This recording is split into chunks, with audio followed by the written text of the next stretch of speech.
এসছি শিবখোলা ভিলেজে। গাড়িটা এখানে ছেড়ে এগিয়ে গেলাম। আমাদের সুটকেস চলে নিয়েছে একজন বাহুবলী। আমরা যাচ্ছি, নদীর ওই পারে যেতে হবে না।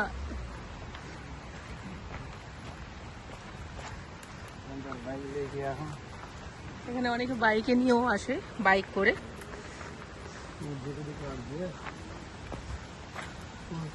পুরো একটা মানে ফরেস্ট এর মতন, জঙ্গলের মতন। দেখ গুগল, বন্ধুত্ব করবি নাকি? কাউ কাউ।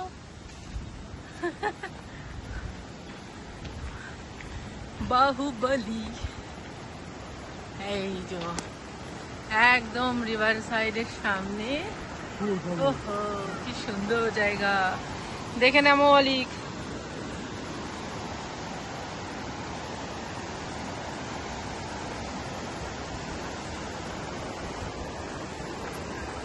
দেখে একদিন। হ্যাঁ, আরে তুমি তো ফেলে দেবে আমাকে। না না, আমি ধরছি তো। কিছু ধরবে না, তুমি ধরবে না, চলো।